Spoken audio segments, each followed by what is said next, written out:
It's not just that we couldn't market, it's that our clients didn't want that. They wanted to play golf, they wanted proximity, they wanted to be friends, to bump into one another. And our markets now have changed so dramatically since that time. Our clients have changed, how they buy has changed, what they value from us has changed, and that's why.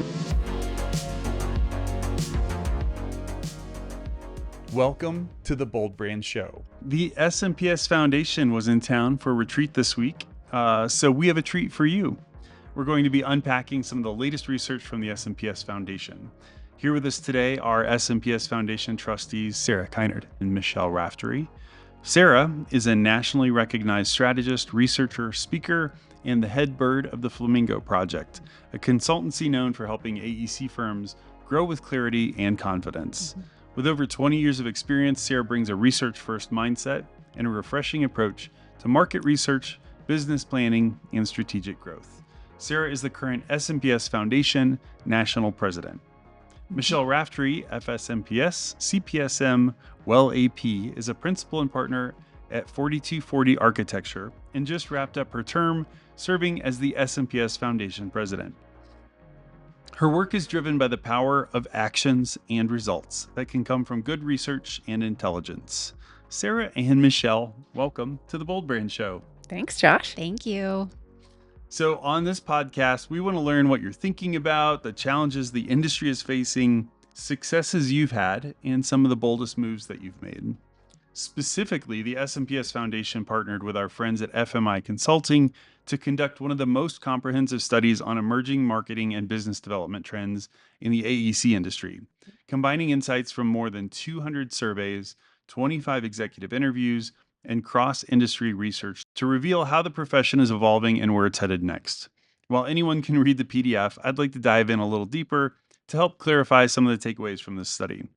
So to get started, the SMPS Foundation's latest emerging trends research highlights a shift from marketing as a support function to marketing as a revenue driver. Are firms actually behaving that way? Or are we still stuck in old models? It depends on the firm. It depends on whether they are really looking at growth as an engine for their company or if they're generally kind of following the trends.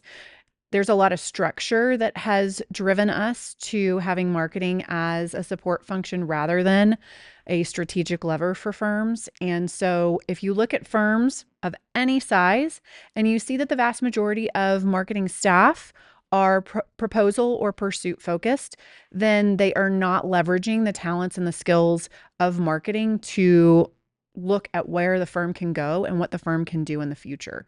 If you look at a firm and they've got leadership that is both on the pursuit as well on the strategy side, then the answer is yes, they're doing it. Josh, my take is a little bit different. I like to remind people that when you look at our ability to market professional services firms in the AEC industry, this is still a relatively new profession. The AIA made it legal to market in the 60s and 70s was when this transition really happened. And so when you think, okay, we're still babes here in the scheme of how this revenue generation can happen, as Sarah speaks to, but such an evolution has happened where these are strategic business functions that are driving effectiveness in our firms. And so that change has increased and has rapidly transformed the landscape for AEC firms to really operate as effective businesses. Michele, one of the other really important things that you just highlighted there was it's not just that we couldn't market, it's that our clients didn't want that. They wanted to play golf, they wanted proximity, they wanted to be friends, to bump into one another. And our markets now have changed so dramatically since that time. Let's call that even the 1990s and not all the way to the 60s and 70s. Our markets have changed so dramatically that our clients work with people all over the country. They're no longer just local. And so our clients have changed, how they buy has changed, what they value from us has changed. And that's why marketing is so important now. I just think about like our fictional Don Draper moment, in the Yes. 1960s for consumer goods and products. Like that Mhm. was after what, 100, 200 Mhm. years of advertising and marketing in the Yeah. consumer world. And we're sort of just to that 50-year mark, Yeah. 55 years, maybe Yeah. closing in on that. And, Mhm. man, it's going to be exciting to see where our industry goes as, Yeah.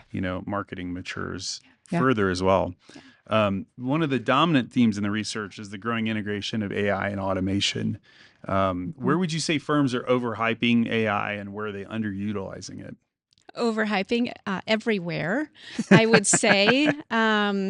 It's kind of like Sarah may have made this analogy earlier, but she said it's similar to when sustainability became the buzzword. Everyone knew they needed it.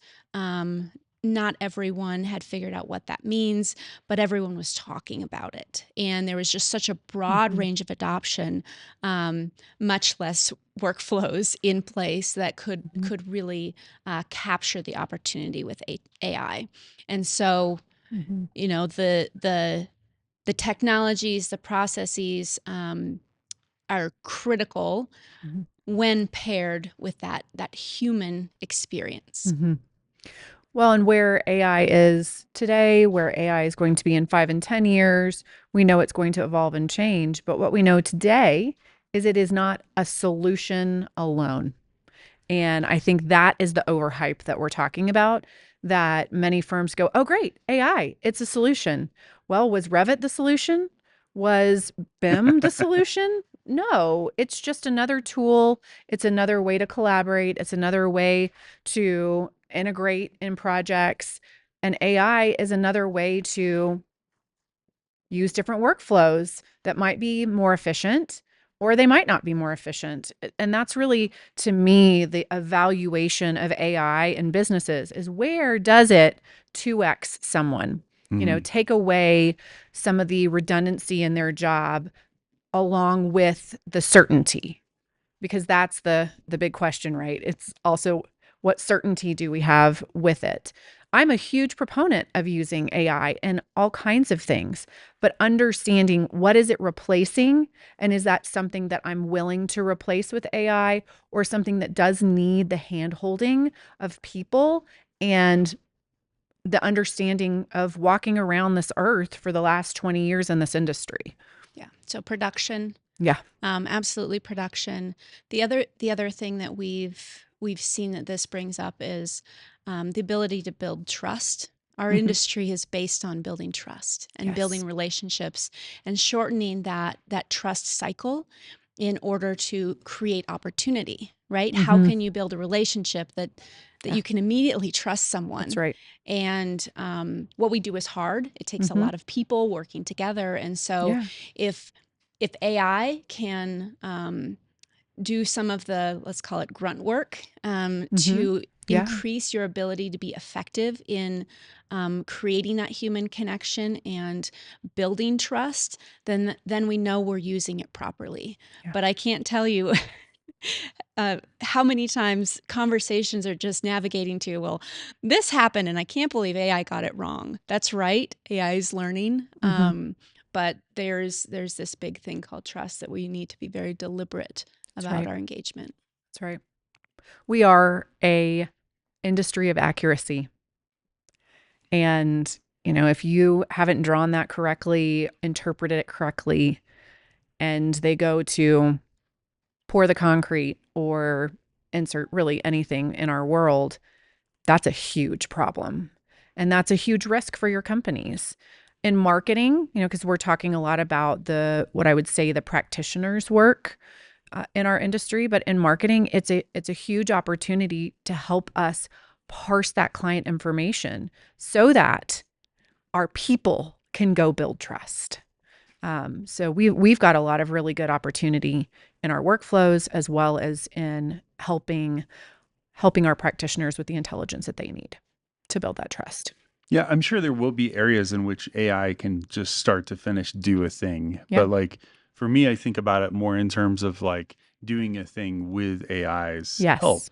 Yes. As an example, if you're listening to this episode or watching this episode and you don't hear the wind howling throughout the entire interview, it's because my AI removed the wind howling in the sound. And Yep. it does an excellent job of cleaning up a thing that would have taken hours and hours and a sound engineer Right. to figure out before.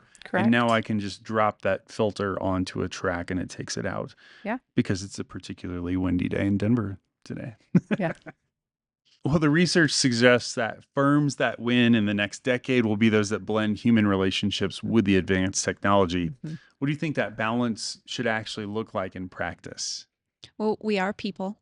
Mhm. Easier said than done, but I think one of the powerful trends that we saw in the research related to the maturation of marketing and business development is the effectiveness in that quadrant of the business that can affect operations, that can affect HR, that can affect these really critical pieces Mhm. that drive our work forward together. And so I think remembering that connection is critical.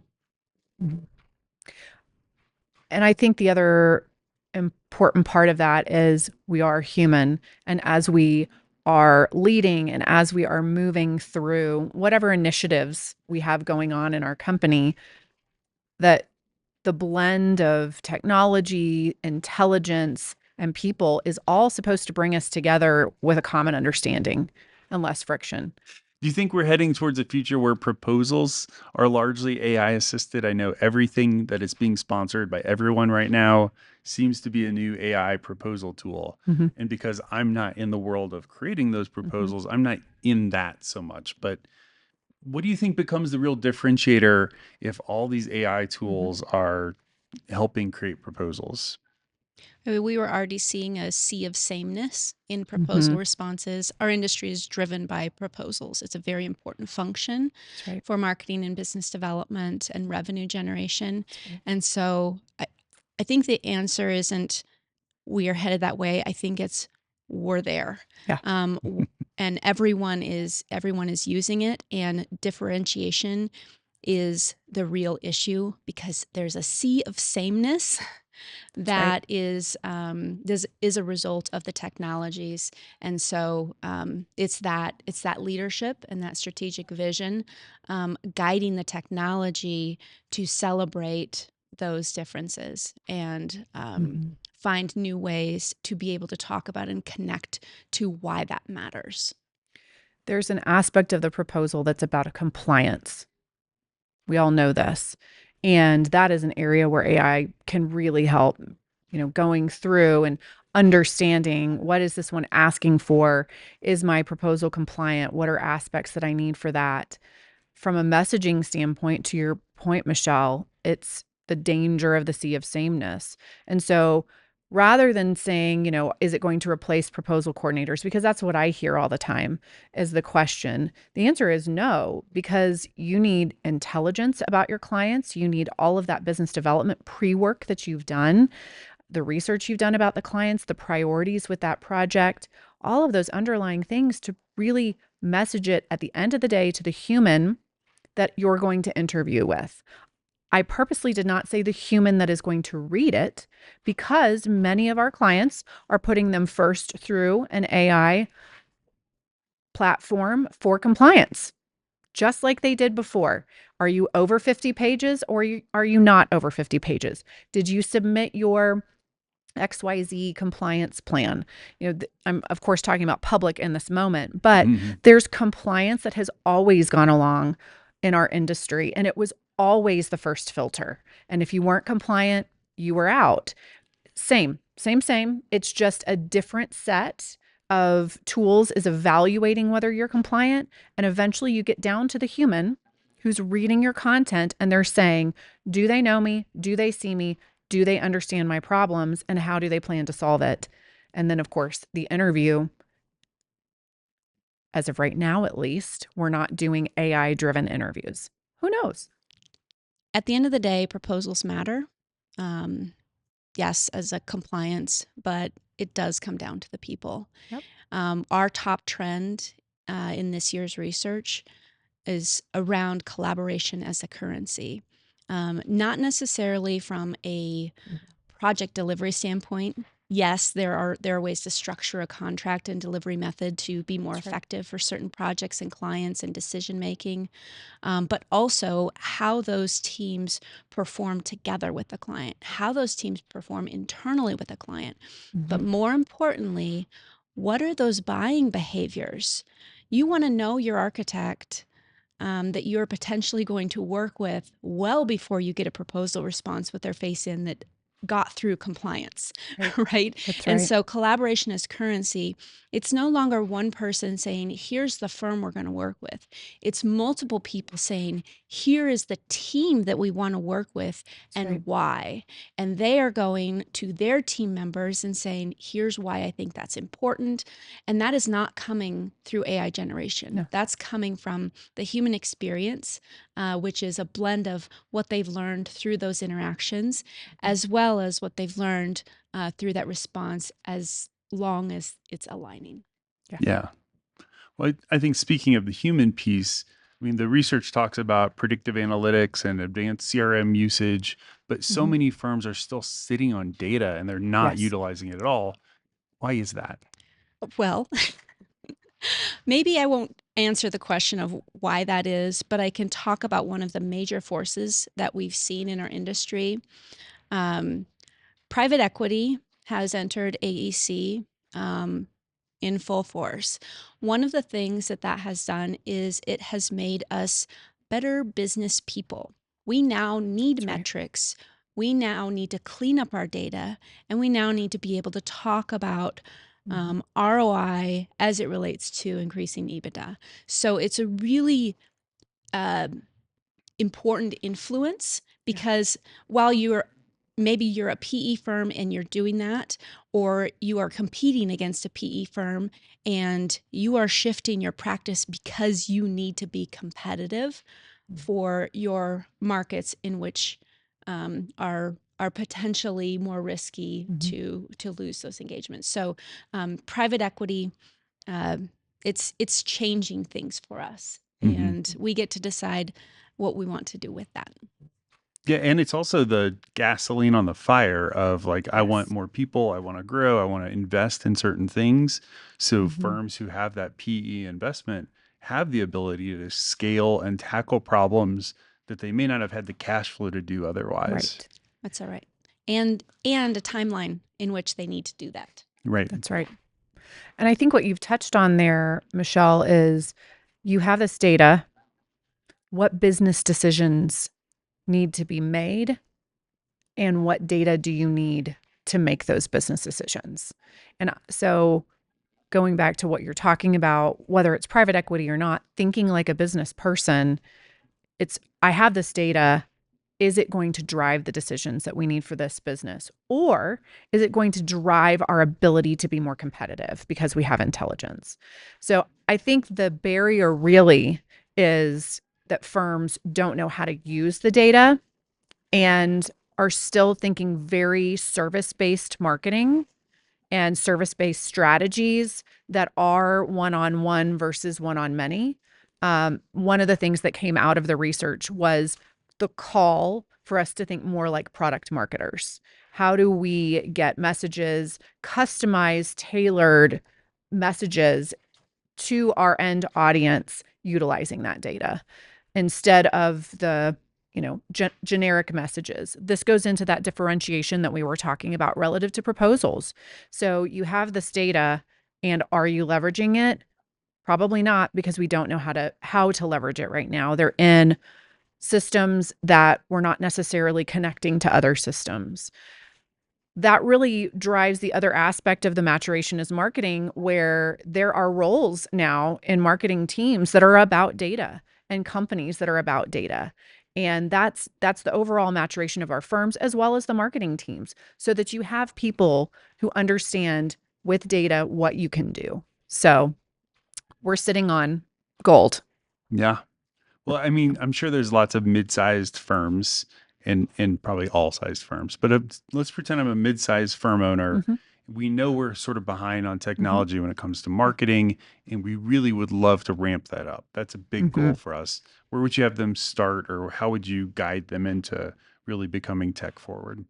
I think it's going back to the question about which problems are we trying to solve with this information, or what opportunities are we trying to grasp with this information? Because we are also in a time, just like AI, being the solution for everything in terms of the hype, we are in a sea of data. And so, what business decisions are we trying to make? What are we trying to do? How are we trying to grow? And what is the data that we need to use to help us make decisions? It's almost like KPIs, where a KPI is a whole bunch of stuff that comes together to tell you that it's a key performance indicator. It's not just your hit rate. Right. Yeah. It's a lot of things that come together, and that's what this data is supposed to do. And so, what are we trying to solve, and what's going to get us to the destination for the decision? Yeah. I think with mid-sized firms, and because I am one of those, You represent that remark. that is the challenge, right? Because your effectiveness again in talent attraction and retention, your effectiveness in lead and pursuit opportunities, your effectiveness in overall brand reputation and performance, they are so intertwined that Mhm. often have competing priorities. But one of the things I always say is no less than 2 degrees away from an opportunity, to help keep that focus and to keep that to keep those steps in line with direct revenue opportunities. Mhm. At least for the way our business is structured from a mid-sized standpoint. Mhm. I can remember back in maybe 2011, 2012 was the first time I got a phone call for a brand or website project. And the client said, yeah, we want new business, but we're doing this work because of our talent pipeline. The talent war is brutal right now, and Mhm. we need to first and foremost make this attractive to incoming talent. So it's not surprising to me 14 years later, we're still talking about talent as a major piece of the foundation research, and in Mhm. particular, this widening skills gap. Yeah. So what could we or should we be doing in terms of young talent who's coming up through the ranks? Should we still be training them on proposals? I mean, is marketing effectively still a proposal role in our industry, or are there other things that we need to be training them up in?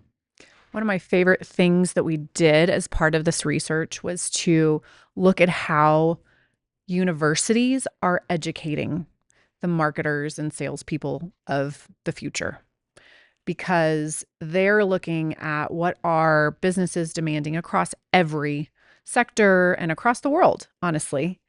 And the clues are there. The clues about what talent we need, what areas of the business marketing can impact beyond uh, proposals for us is there. And there's data analytics in there. There's client experience. Client experience is not just owned by marketing, but marketing is a big part of client experience.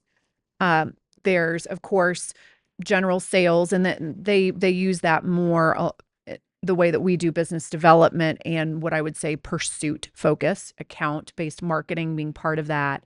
Um, a couple different things, but we looked at what the universities are educating the marketers and salespeople of today, tomorrow, however you want to frame it. And it's the signal. It's the signal that we all feel. It's the signal that the research showed that those are the kinds of roles that we're needing. When we surveyed our membership and those that are in leadership, the same thing happened. It was either that we need strategic leadership at the C-suite level, or we need specialized roles all around data of some kind. It could be CRM, which we've had CRM roles for a long time, but they look different now. It had data analytics, it had market research. So the roles of marketing are still we still have proposal, and proposals are the way that we win work, but it is downstream from all of this other intelligence that we've got to gather to make our firms competitive and to make us win. So proposals will forever be a part of it as long as we have to turn one in. Should we be rethinking career paths because of I AI? I think mean, so. there's a lot of that tactical work is happening hmm in that. So what does that look like? So I just talked about how we're educating people differently and the demand that our firms are saying that they have. And it says exactly what we need to do from a leadership standpoint. We need to diversify the roles. They need to be specialized. And what's really interesting about how I'm seeing this in practice in different firms is some of those data roles might be shared in a data analytics team within a company or the IT department, depending on how they organize. So, marketing has been this shared resource for a long time, but because of these specialized roles now, we're going to be shared in new and different ways.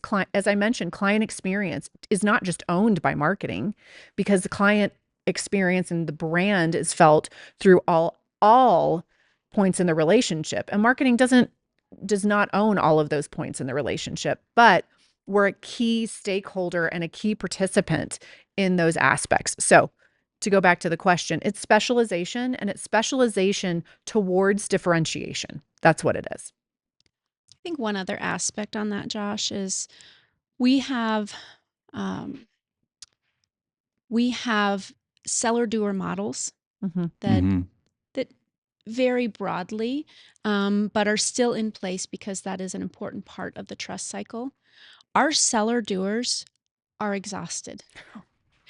There is, similar to all of the things that are wrapped up and folded into marketing and business development in our firms, seller doers from regulation, delivery, AI, Yeah. everything.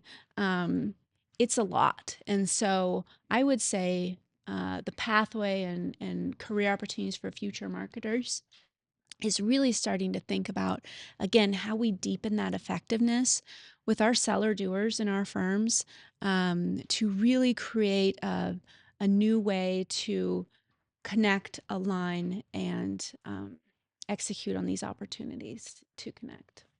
If I had my way, all the questions would be about branding, but I Yeah. was excited to see that branding showed up in the foundation research as well. And in particular, when I think about branding, I think about positioning and hmm differentiation.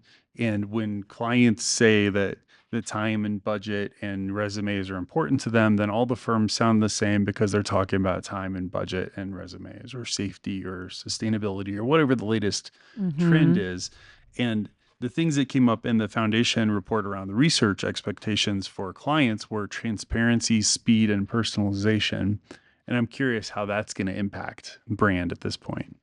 I think this is really where that maturation comes in, and utilizing data and information is a big part of this. We've seen generational shifts happen within our clients, and how they buy, how what they value is different. And so, especially as we still continue to have so many generations in the workplace and so many generations in the decision making or influencing seat, it's an important part of brand. We can't be everything to everyone because then we're just vanilla. Mm-hmm. But how we personalize and how we really connect those heartstrings with our clients is important, and brand is critical because people leave. So they've got to have an attachment to your brand as much as they have an attachment to your people. So client experience was one of the ways that we talked about this in the research, because if you've got a system and a process to have a brand experience for clients, and that's also important for employees. We're talking about clients a lot right now, but for employees, then you've got a way to measure what's going on, and you've got a way to measure what matters to your clients so that you can properly personalize. So as we're talking about data and the sea of data that we have, that's the data that matters. That's the data that will get your brand there. Again, we've talked about systems and tools to get you from I have this data to how do I leverage it. Well, a client experience program is a really great place to start if you Right. haven't. Yeah. Yeah. The other thing I love about this question is, we are assuming that again, our brand is great, but we have no data. Yes. So step back a moment and measure. Yeah. And is your brand what you think it is? And that's what CX does. It helps you alleviate the, oh, well, I will work with you, but only if I get this project manager or this principal or this architect or this engineer, because that's where the trust was built. When you create a client experience program and you're deliberate with that, that experience that they feel That's right. is across the company. It doesn't matter who they touch, they will have that experience. So it builds that consistency of brand. And it helps you weather the storm. And in fact, we did a separate research project with Client Savvy, a clearly rated company. Okay, so I want to give you an example. In the Client Savvy research that we did diving into CX, because it was one of these top drivers and trends, we wanted to understand more about it. And so we have laggards and we have leaders, right? The leaders in the CX program development, they had greater revenue, greater profitability, and they also, I don't know if I should say it, Sarah. Okay, it's fine. Well, what you're dancing around, Michele, is the fact that with loyalty typically come higher fees because they see the value in what you are providing their organization. Think about when you're trying to get that client for the very first time, you're having all of the conversations around the table because you have no loyalty, you have no advocacy with that client. And those are client experience words that I'm using on purpose. You're sitting around the table saying, how high and how low can we go for this client? Versus we know that this client values what we bring, and this is what it costs to bring that value. It drives a very different conversation within your organization and with the client, because the client could come back and say, listen, we value what you do, but not quite at that number. Can we come down? But that's a really different conversation than your competitor came in at X. Can you beat it? Yeah. Yeah. And it's interesting that that's like a new idea in our industry, Right. but like premium products and services are premium products and services for a reason because somebody will pay more for it. That's right. Think about working with a home builder. You could work with a big production home builder or a custom home builder to effectively create the same product. Right. But there are lots of things that they're wrapping that in on the custom side and making it exactly how you want it, which maybe isn't wildly different from the production home, but they can charge twice as much. Yeah, this is also a good reminder. This trend, CX, sort of the emergence for our industry. CX has been in other industries for a very long time and very effective. And again, we are just seeing it now. Maybe it's because PE's here. Maybe it's because there's more maturation in marketing and business development, and it's all kind of coming together. But one thing I think is interesting, we always like to ask, what is the risk of not considering this trend? And the risk of not considering CX as a growth driver for your firm is, again, making that dangerous assumption of what your brand is without actually asking or measuring it. That's right. And I was at a conference. I was sitting next to folks. I won't say what very large engineering firm they were from. But what was astounding to me is I was asking them about their business and connection to the content, and they were not from the marketing department. They were not from the business development department. They were not seller doers. They were from the risk department. So again, how are you thinking about risk of not acting on information that you have, trends that you're seeing? It's that like sobering moment, right? It is. Okay. Well, we already talked about the conversation about how do you differentiate and get out of the sea of sameness. And this is it. Understanding, and this was your question that we started with, Josh, is the brand. Well, how do you differentiate the brand if you don't know? And how do you differentiate the brand in an ongoing fashion? Right. All of a sudden, this is a new risk for your client, you need to message towards it. All of a sudden, there's an opportunity over here and you need to message towards that. And not just at the pursuit level. I'm talking about every level of communications with your end clients. And that will also help drive decisions for your business about how you're going to grow or not grow. So it's a really important part. And we're talking about brand aspects of it, but it's a business system that informs your brand, informs your strategy. So we kind of changed the topic on you. Sorry. Well, I think where you're getting to is what we do from a brand strategy perspective is we'll sit down with the firm principal and the owners and say, what are you about? What do you think you're about? What do you want to be known for? Mm-hmm. And then we'll go ask their clients That's right. what they see as their strengths and how they view them and where they see them fall down. And we're looking at the 4 things over here we heard internally and the 3 things we heard externally. And do those line up at all? Where do those line up? And the areas in which those line up, that's where you can make some really great momentum around positioning and messaging for your firm because you feel that way and the market already sees that. Now, if you go to the market and you say, we are X, Y, and Z, and the market thinks you're A, B, and C, you're not going to have any luck there. And that's where people are going to get frustrated and say, well, I only want to work with Larry because he's the only one I trust, because there's not a consistent experience over there that they see that you also talk about. That's right. When it comes down to it, are AEC firms underestimating how buyer behavior is changing? Yes. Yes. So we've been presenting trends across the country, different chapters, different regions, individuals, large national conferences. And one of the things that always comes up is, we survey and we say, okay, where are you at in this? And very few people, when we say it has completely changed, raise their hand or vote for that, right? And so I think there's a lot of denial that's happening right now, because when we look at the facts, right, our clients are demanding more from us than they ever have earlier, right? They want full teams, they want practice charrettes, they want individual references, at least 3 for each person on your team. There are these short timelines in which they are working with to get their team, their capital, all of their partners in line. And so the rate in which we're working and responding to that has greatly compressed.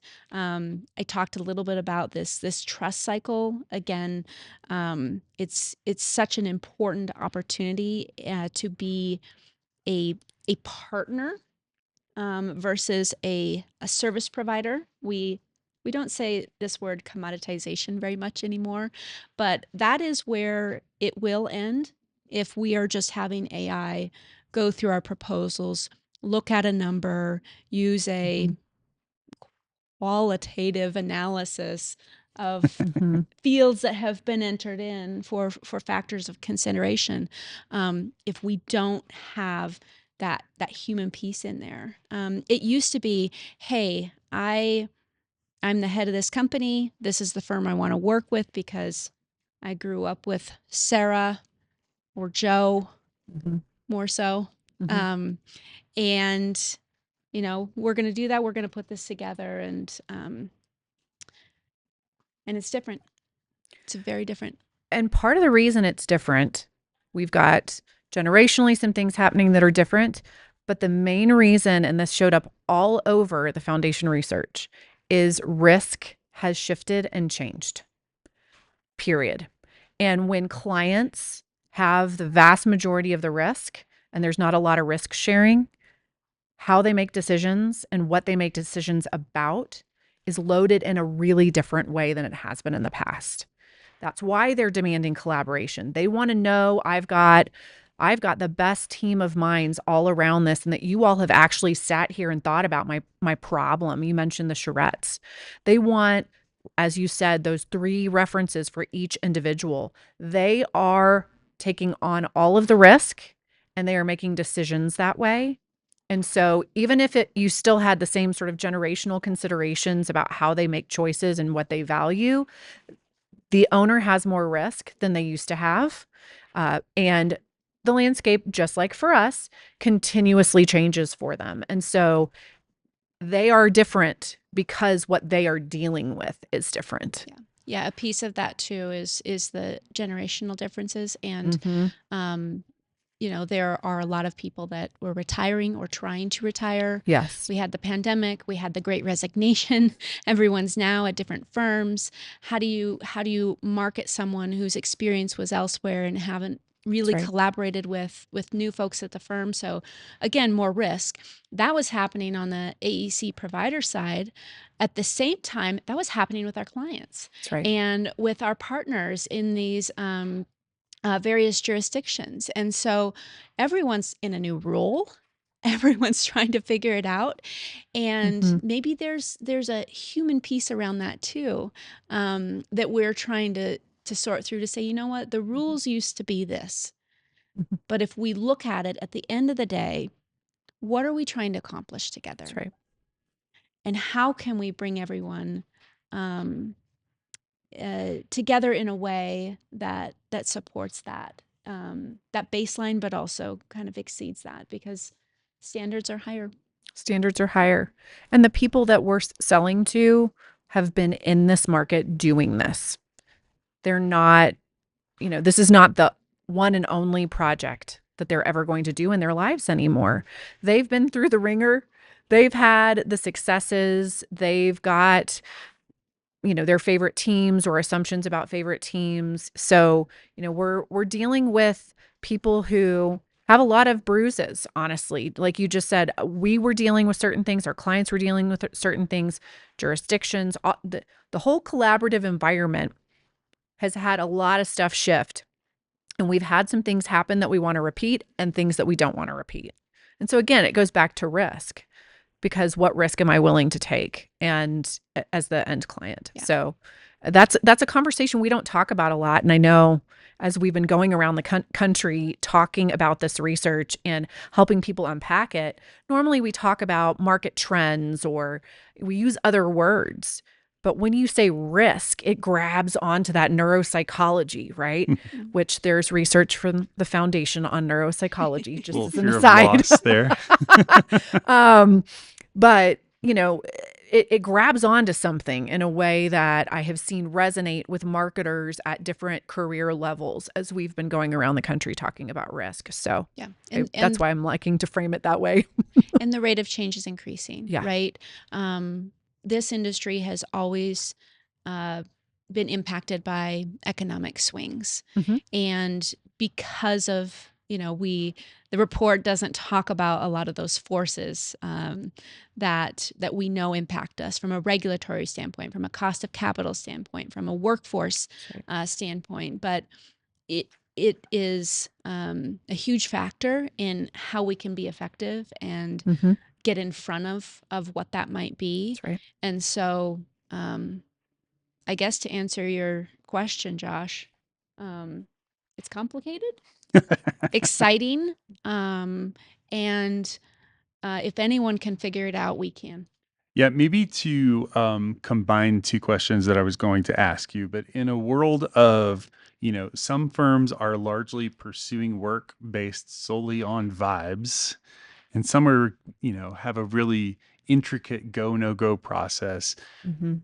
Ultimately, marketing is being looked at now for both to own revenue targets potentially, but also ROI and return on investment for the area energy and efforts. Mhm. What are metrics that marketers should be looking at that are real and valuable, and what are just vanity metrics that they shouldn't be concerned with?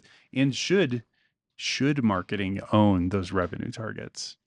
Marketing should own those revenue targets in combination with everyone else that is leading the effectiveness in that. And so, as an integrated function of your firm, you cannot discount how those targets and effectiveness in that affects your attrition or ability to attract uh, team members. It should not affect your operational overselling something that you can't perform. So it Mhm. does have to be Yeah. integrated, and I guess it's not as easy to say like this is on marketing, figure it out, because it would be ineffective ultimately. Mhm. If marketing succeeds in hitting those targets, but everything else isn't woven into that, then the end result is going to be a very bad KPI. Yeah. And I think what you're getting at there is because he asked the question, what metrics matter? They're metrics that drive revenue. And I know that that sounds like a really simple way to say it, but a lot of the time, all we're doing with marketing is measuring our impressions, our clicks, our hit rate. These are important components to give you intelligence, but at the end of the day, did it drive revenue? And to Michele's point, we're a part of that. Sometimes we're the most important part of it, depending on where they are in the funnel or cycle, whichever terms you want to use. But once it gets to a certain point, particularly for repeat clients, we don't have control about what happens on a project. We may be involved in the client experience program and help coach and help along, but if a project goes sideways, you know, it's going to be hard. It's going to be hard. It's going to cost a lot of money to get that client back. And so we need to be a part of setting the revenue targets. We need to be a part of being measured with those revenue targets, and we are a part of it. But we're not all of it. Now, I say all of that. There are some companies that have pursuit teams, and their marketing and business development joined pursuit teams, and they're measured together relative to their efficacy relative to bringing in revenue and revenue targets. So again, this is kind of that we are no longer a generalist marketer environment. So, if you are going to measure all of marketing, then it's a shared thing. If you are measuring what I would refer to as really pursuit focused with BD, then sure. Okay, they can own it with BD. That's fine. I'll let you do that, but that's my opinion. But overall, as a integrated marketing partner, everyone owns it. It's like everyone owns the brand. Mm-hmm. Yeah. So critical KPIs to add to Sarah's list, repeat clients. Yeah. We also like to think about those more squishy KPIs. Like, would we put this on the front page of our website? Is this a story that we want to tell? Are people going to get excited about working on this project? Are we excited about working on this project? I mean, those are huge drivers that affect all the other KPIs, revenue, profitability. How much are we going to love doing this? The work we do is hard. There are going to be times when you're just cranking through it. But if most of it you love because there's something about it, we have a lot of clients, and even my partners, we talk about that of like, okay, is this a client that we think will be fun to be on a journey with? Mm-hmm. Yeah, I talk about that as like a Powerball for your go, no go. It's like, obviously, is this a strategic fit? And do we think we have the right experience to win this work? Do we have the relationship? But at the end, if your score is like kind of squishy, I think that's when you come back to, if we win this, will we be excited that we won? And if your answer is no, then move on to the next one. If your answer is no, you probably won't win it either. Yeah. That's a great point. That's true. The other thing that you said, Josh, is you used go, no go as the framing. And go, no go, as we all know, can happen at various stages. And what we've all been walking around, so I just kind of wanted to say it is, you said at the beginning in your question about vibes versus strategy, really. Yeah. And so what Michele was talking about, like, is this a client that we're going to enjoy working with? Is this a project we're going to enjoy working on? That can all be within your strategy, about could be within your business development strategy. We'll just go there since we're talking mostly about marketing and business development on this podcast today. But in your business development strategy, what are those aspirational clients, aspirational project types that we want to, or scopes that we really want to pursue so that we're doing what people love, whether it's construction, design, it doesn't matter. There are projects that get your people jazzed. There are locations that get your people jazzed, and there are clients that get your people jazzed. And to your point, you're going to win those because they're going to be excited, and you're going to perform well because they're excited. And it helps when, you're in the middle of one of those projects. It's a little bumpy. It's a little bumpy, but I'm still really excited I'm here. Right? Well, we talked a little bit about the PE side of the Mhm. AEC world now, how Mhm. private equity is really changing how our firms operate. The other major thing that's maybe not quite as new is the idea of mergers and acquisitions being a big part about how firms grow, Mhm. and thinking about in terms of both geographic growth and skills growth and having new Mhm. markets open up or new disciplines. Um, how should firms be thinking strategically about growth in the next few years? Just the framing element as a consultant that does research and works with lots of organizations. I get engaged in a lot of different M&A conversations. I am not an M&A advisor. But I think one of the healthiest ways for companies to think about M&A is really about expansion of capabilities. And I think as we move forward in the changing market with the nuances of our markets and how they're going to grow, adapt, and change, new capabilities, the ability for new capabilities, because you've now brought together this, it's sort of like Captain America by the powers combined, we can now do something different and special. And so it's about, you could say, collecting capabilities, but these capabilities that are going to end up being so valuable to your client and therefore valuable to your business.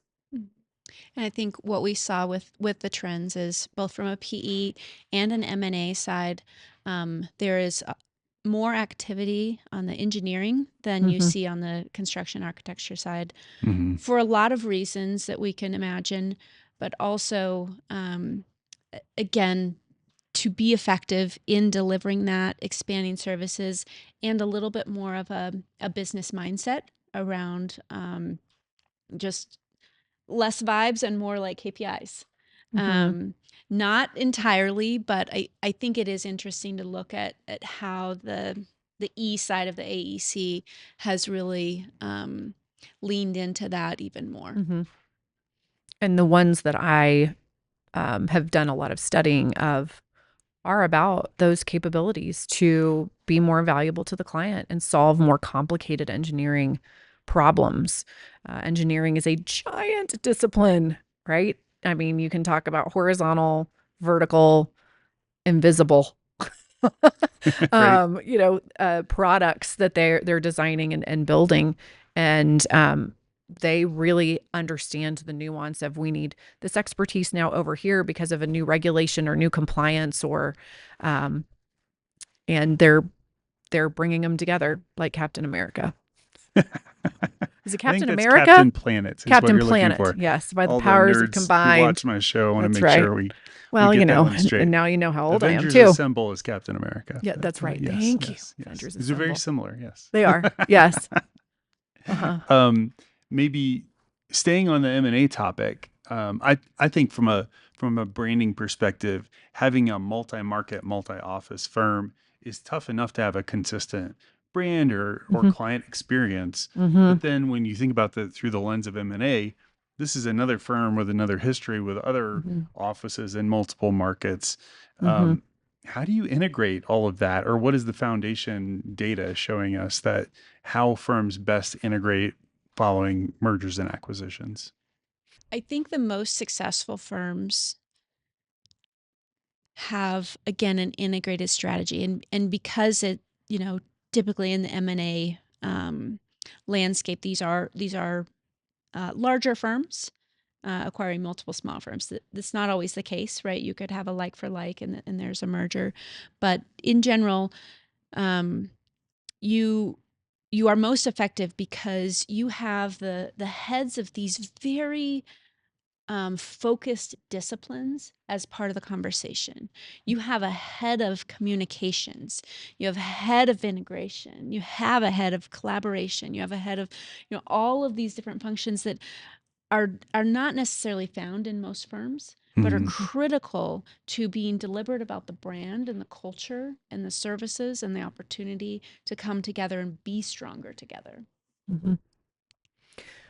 I think where also it's important to talk about where it breaks down, and that is where there's misalignment to begin with. And I do think that as our industry has matured in this area, firms and advisors have become much better at helping to navigate where there's like for like, not just in firm size, but in values and how they approach things. And I think that these core functions, one of those is, again, it's client experience. So if you've got a program already in your company, you're folding them in to the this is how we do it, moment, and this is how we deliver. Tell us how you've been delivering so that we can innovate our client experience program versus this you no longer matter. This is what matters. That was really the beginning of mergers and acquisitions in our industry. Let's be honest. So we're getting more sophisticated with our business systems, as Michele alluded to. And she also alluded to we're getting more sophisticated in how we integrate. There are many companies I've been talking to that I was surprised with the size of their platform that they have integration teams now.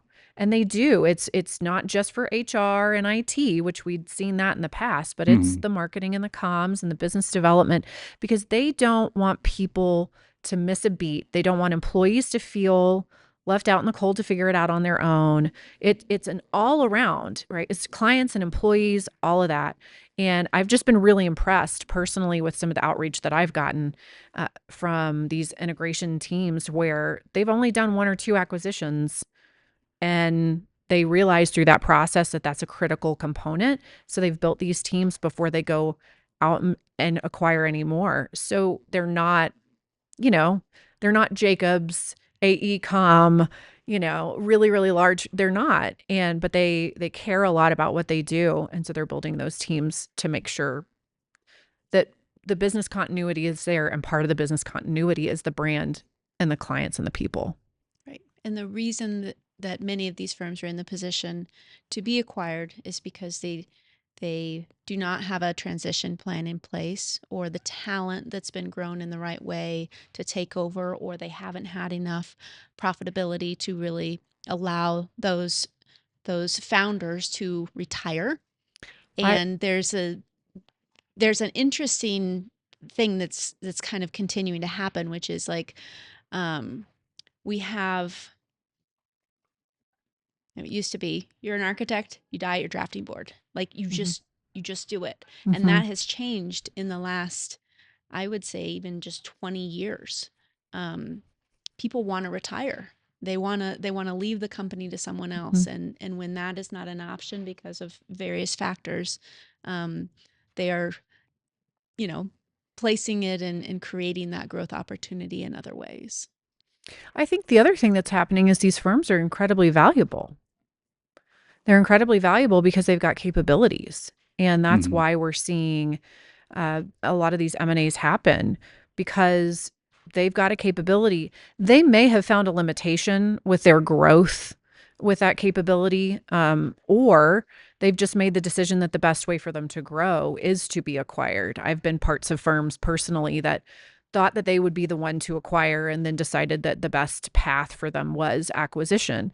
And so I think there's a lot of really interesting dynamics that are happening out there with M&A, and there, I believe, Josh, you've had some people on the podcast talking about Yeah, absolutely. about M&A and those dynamics. But as we look at it as growth drivers and marketers and business developers, it goes back to what we've been talking about, that you're acquiring capabilities and you are acquiring a brand, and making sure you have a good process to integrate so that you become one brand, and not because it's got a plus symbol on the Right. announcement, but because your processes and your procedures and your business is ready for that. And that's how you navigate.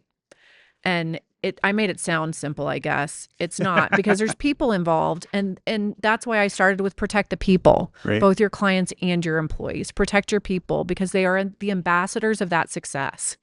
Well, one of my favorite things that came out of the AEC Advisors episode, and if you're watching on YouTube, I'll put a link to their episode up here. And if you're not watching on YouTube, get with the program, people. It's on YouTube too. Um, but one of the big takeaways from that episode was the irony of when you build your business and really optimize it for acquisition, Mm-hmm. you're really optimizing it for profit. And spoiler alert, you might not want to be acquired once you do those things. Yeah. So I think it's a really great exercise for all firms to be going through all times, thinking about if somebody were going to walk in the door tomorrow and try to run this business instead of us, like, are we in a position that we could do that? And that's also put you in a really great position to be able to walk away for a vacation, for a sabbatical, Yeah. or for retirement. For whatever the next chapter is, whether it's Right. acquisition or it's succession, because we do have a lot of firms that are first generation ownership. I don't remember what the statistic is, but it's high, first generation ownership. And so, they've got to move on. They've got to move on. And it's one of the conversations that happens a lot in M&A is, have they been through a successful transition of ownership?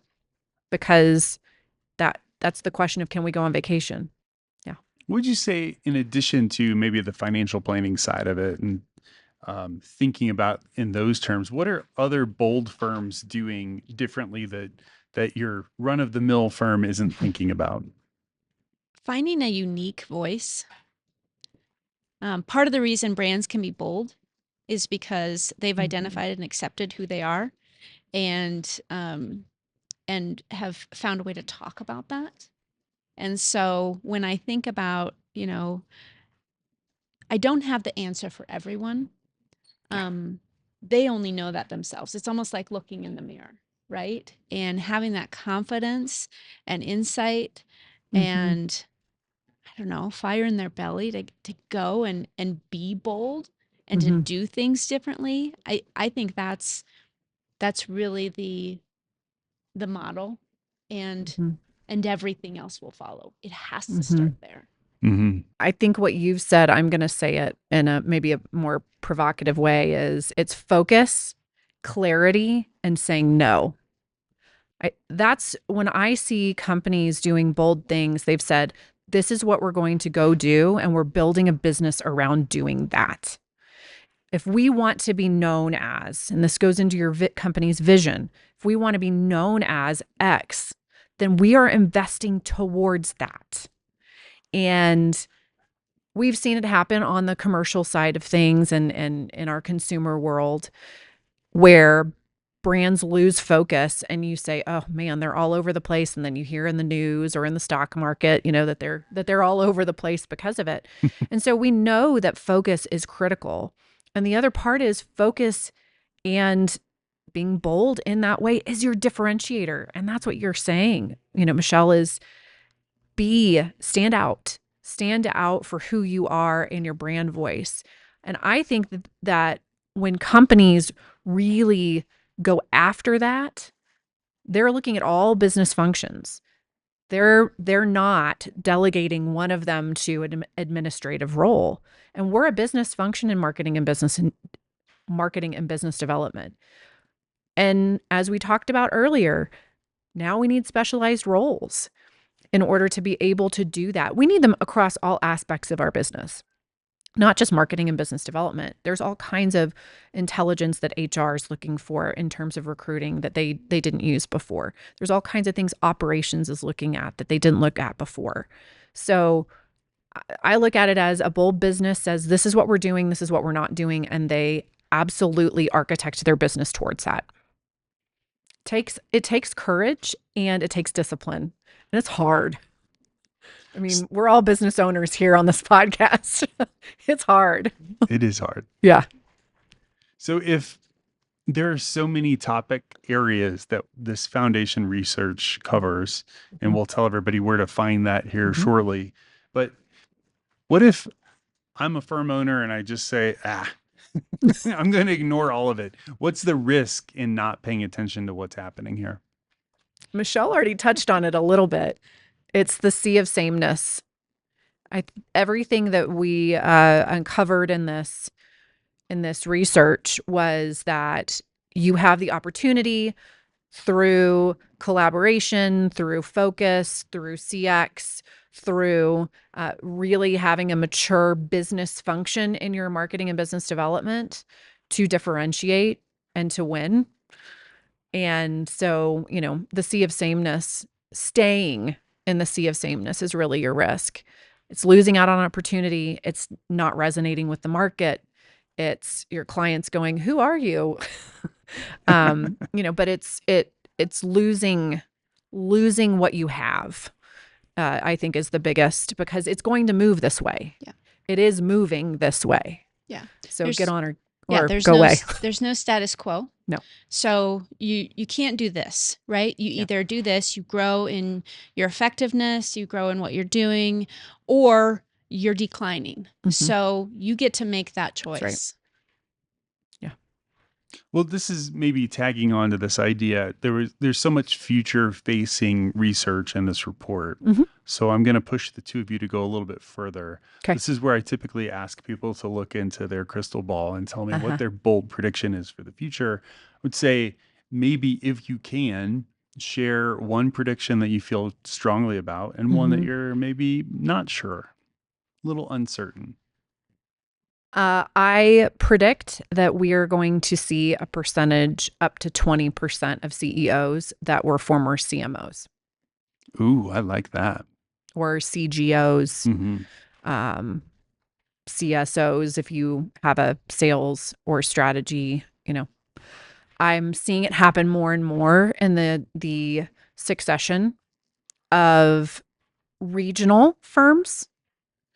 And when I say regional firms, I mean they could cover 4 or 5 states. I don't mean that they cover 2 cities. Regional firms, I think they understand, with their intention of staying in their geography, how critical intelligence and capturing more market share where you are is.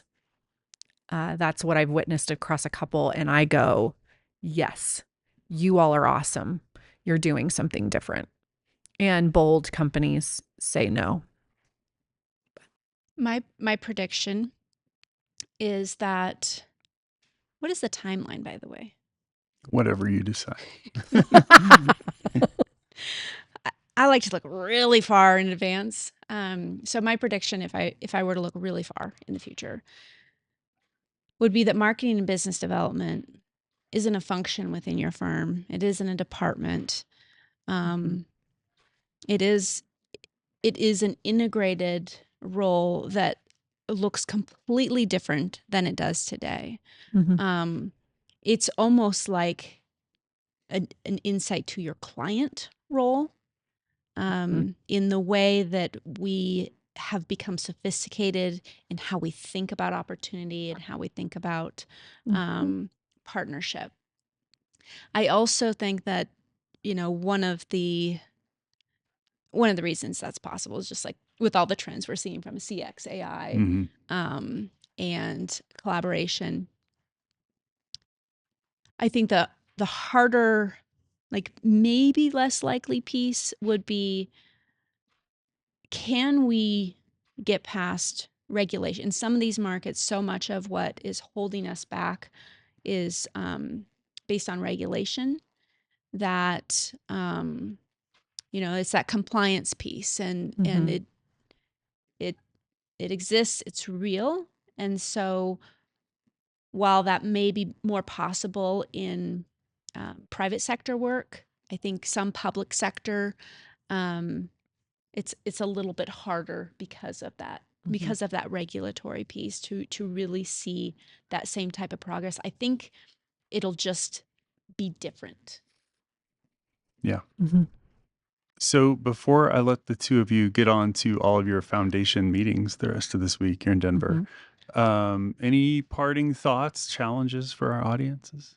One of the things, I'm going to parrot Michele, that she has said throughout us embarking on this research, which this was the first time we did this research in this way, and we'll do it annually now, you can expect it, is we don't just want research, we want action. And so one of the things that we've been calling as we've been going across the US is we've said, as you hear this, what is something that you heard that you're going to bring back and you're going to start doing? What is something you are going to stop doing? And as we do in this industry, what is something you are going to approach with a low resource strategy to see how far you can get it? We want action with this research. We don't want it just to be a report and oh, that's interesting or that's validating based on where I am, because different parts of the US are at different maturation places with these themes. Different firms are. We don't want to validate or, make your mind go scramble. So action has been at the heart of what she and I have been putting towards any of the delivery of this research, because you can go read it, but what are you going to do with it? Yeah. Turn insight into action. One of the ways that I often frame it is, in my own firm, we talk about, we don't want to be paper architects, right? What fun would it be to design something that never gets built, never gets realized? That's right. And so same thing with research. You have the ability to go download these insights and really think about what that means for you and how that creates action and turn it into something. Yeah. That's the most exciting part. Turn it into something. And a little bit, self-promotion for the foundation. Because of this, we've been approached by companies who have said, we want to take this information to our annual meeting. And so we have a short presentation that you can actually also acquire to be able to take it around and talk to your leadership, your ownership about this, and to have the conversation as a group about what are we going to do with this? What is our call to action for us and our company in the moment that we're in? So it's, there's a lot of great information out there about anything. What are you going to do about it? And we're really promoting what are you going to do for marketing and business development to help fuel your business. Well, that's a great segue before we let you go. Where can our audience find this research, and where can they find that presentation deck? And is this is just for members? Is it available for non-members? Where can they dig all these things up? Yes. So all of our research can be found at smps.org/foundation. And you will see all of the reports in there. You will see information about our donors. We exist because of generous donations from members and companies and chapters and regions across the U.S. and Canada. And none of this would be possible without them. So more information about donors, information to get involved with the foundation. And you'll see the library of knowledge that the foundation has built through research and through those generous donations. Most of our research is available for free for SMPS members, or it can be purchased. You'll see, when you arrive at that webpage, it's a store. It's a storefront, and you can acquire any of those pieces, purchase them either based on having a membership or not having a membership. And as you check out with the emerging trends, you'll be invited to purchase the presentation deck, among other things. We are excited, so excited that this research is resonating with our members. That's where we've really spent our time and energy getting this message out to them. So thank you for giving us your platform, Josh, to go beyond our members and into the industry, because our members are what fund the foundation generally right now, our members and their, as Michele said, their companies and our regions and our conferences. But we are taking this outside of our walls as well within the industry. We're excited about that. We'll be speaking at some industry conferences, and that's another way that we want to activate. So through donation, we are happy to come and deliver this research and do workshops and all kinds of different things because, again, we're trying to activate the research, but we're also fundraising for the next one. Awesome. Well, it was a pleasure having both of you on the show today, and hope you enjoy your windy stay in Denver. Sarah and Michele, it's the wrong city for the wind. For the rest of the winter. But where can folks find each of you online and learn about your firms as well? Yes, you can find me on LinkedIn primarily. That's my best platform. Michele Raftery with 4240 Architecture, and I look forward to connecting with you and any questions you have about the foundation research. I'm very passionate about it, so would love hearing from you. And Sarah Kinard with the Flamingo Project. You can go to my website or LinkedIn as well. And I'm there. Awesome. Well, thanks for joining us today on the Bold Brand Show. We'll see you all next time. Thank you for joining us today on the Bold Brand Show. For all of today's show notes and links to our sponsors, head over to boldbrand.show. Be sure to subscribe to our email newsletter where I'll update you on the latest episodes and other exciting things happening at Bold Brand. If you liked today's episode, do me a favor and share this episode with a colleague.